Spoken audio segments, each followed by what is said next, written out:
As the U.S. Special Operations community, as a whole, works to better prepare itself for higher-end conflicts against potential near-peer adversaries, the Army says it will train and equip company-sized units of Special Forces personnel, better known as Green Berets, focused on taking down hard targets.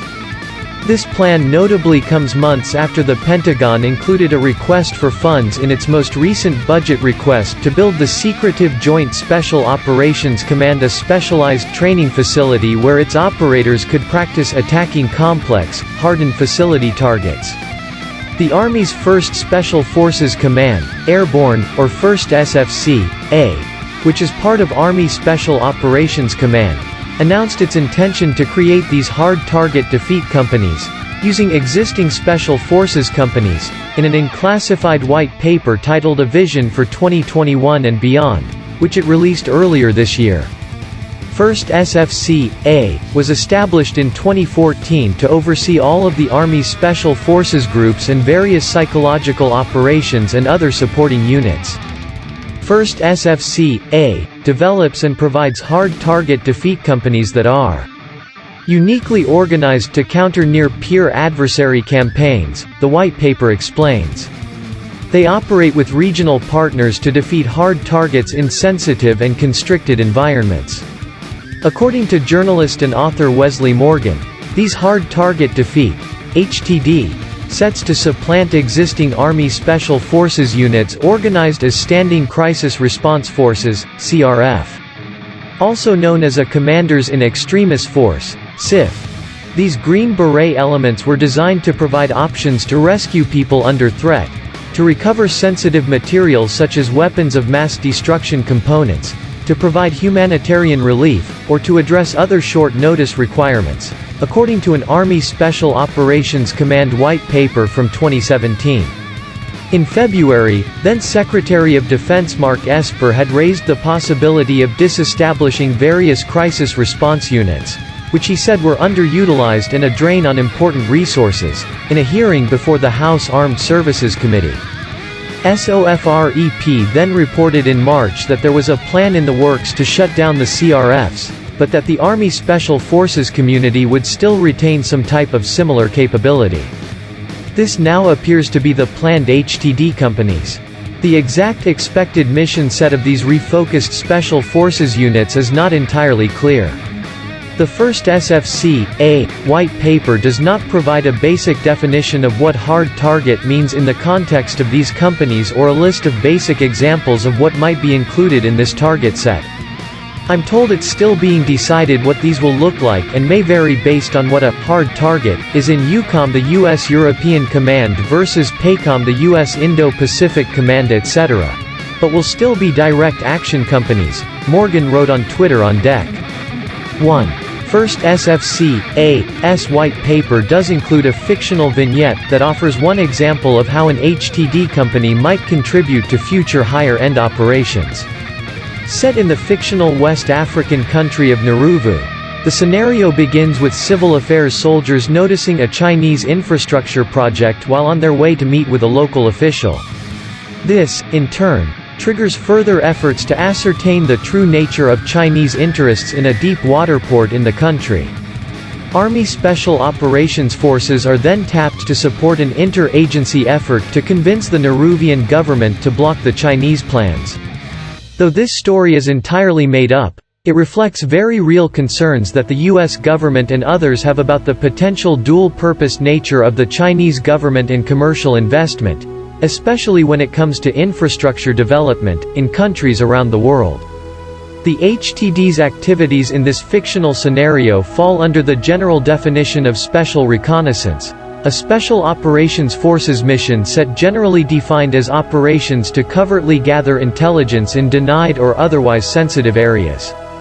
In this case, the target can be considered hard given its sensitive nature as an ostensibly civilian facility operated by one country in a third country, neither of which the United States is at war with.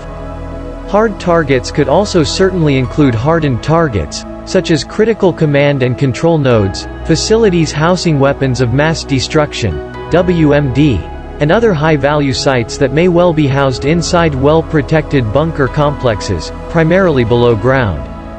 Several major potential U.S. adversaries, including North Korea and Iran, as well as near-peer competitors, such as Russia and China, are increasingly turning to deeply buried infrastructure to help protect critical assets from standoff attacks. Something is of particular interest here at the war zone.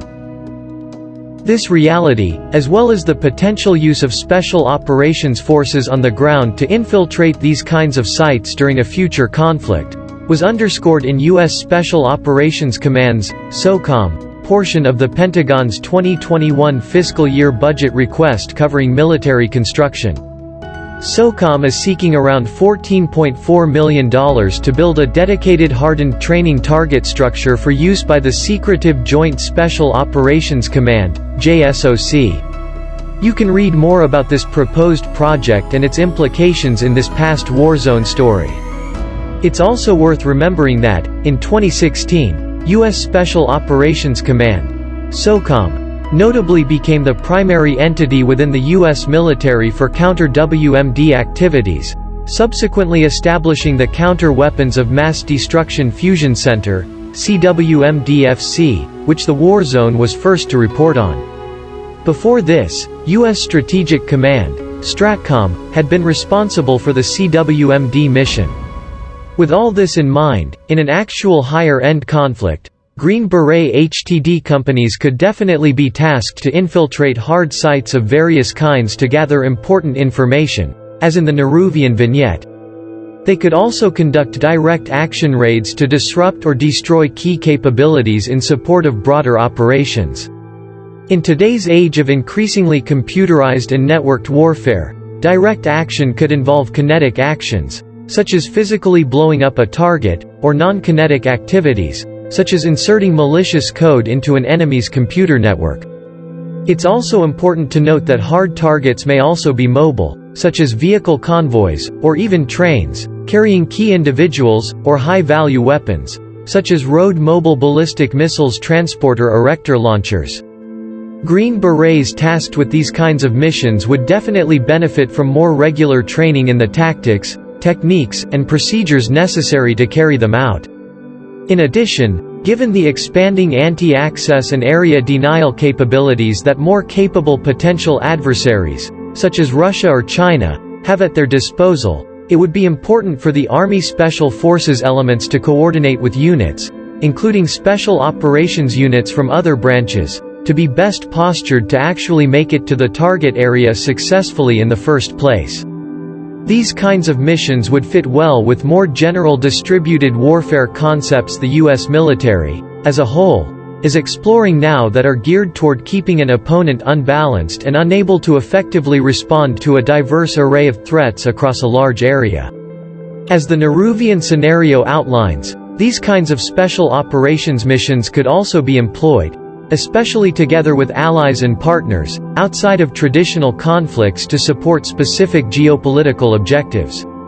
It will be interesting to see how the Army implements the HTD company concept, but from how it has already been described, it appears to be a very realistic plan to help tailor special forces units to be able to best apply their special skill sets to current and future higher-end fights.